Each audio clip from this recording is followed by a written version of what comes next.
L'action de la psychiatrie, il faut l'aborder, je crois, du point de vue des nomenclatures, d'abord, puisque très longtemps, et encore aujourd'hui, on va voir avec la nouvelle nomenclature de la CIM, Classification internationale des maladies, les mineurs trans sont inexistants. Et en tant que tels, ils n'apparaissent pas, ou en creux, dans les pratiques médicales de la psychiatrie. La nomenclature américaine, le DSM, renvoie la transidentité, et donc la transidentité des mineurs, à un no man's land juridique, à un no man's land de prise en charge. La question, elle n'est pas résolue du côté de la CIM 11, la future classification internationale des maladies, avec trois questions qui se posent. La première, c'est celle de la psychiatrisation.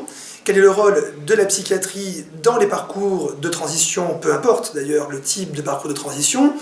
La seconde question, c'est celle de la pathologisation. Quel mot va-t-on employer pour accompagner ou ne pas accompagner les parcours de transition? Quel mot, du point de vue notamment de la maltraitance nominale ou de la bienveillance nominale, va-t-on utiliser? Et puis enfin, le troisième point du côté de la psychiatrie, c'est la question de la prise en charge, et ici de la prise en charge par les États. Il va donc falloir, dans les prochaines nomenclatures de la classification internationale des maladies, que la prise en charge des transidentités et des mineurs, on verra où nous en sommes le jour où cette classification sortira, ne conduisent pas à un déremboursement des transitions, y compris chez les mineurs. Deuxième point sur la question de la psychiatrie, c'est celle de la pratique psychiatrique. Et force est de constater qu'en France, la question de la prise en charge psychiatrique, elle est liée premièrement, voire quasi uniquement, à la prise en charge des adultes. Pour le dire assez brutalement, il semblerait que jusqu'à il y a quelques mois, peut-être quelques années, la question des mineurs trans ne soit jamais apparue, comme si les mineurs trans, en réalité, n'existaient pas.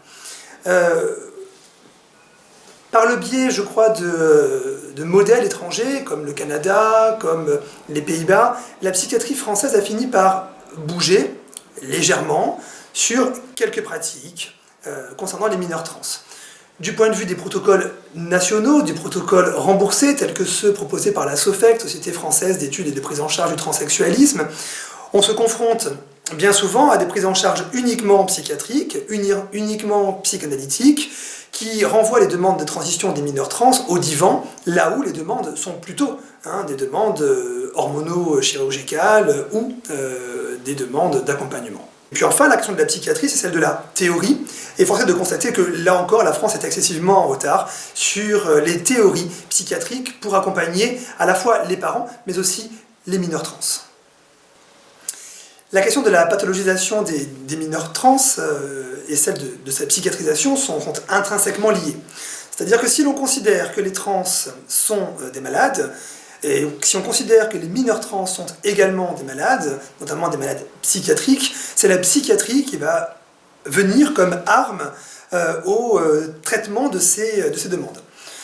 Or, ce que l'on constate sur le terrain, en France, mais aussi à l'étranger, c'est que les demandes des personnes trans et aussi des mineurs trans ne sont pas des demandes de l'ordre de la pathologie.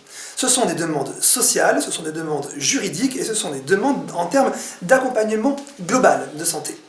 Par exemple, la question de la pathologisation ferait oublier que s'il y a de la souffrance et des épreuves face au parcours de transition, ce n'est pas que la transidentité est essentiellement un élément de souffrance, mais plutôt que la transphobie provoque des souffrances.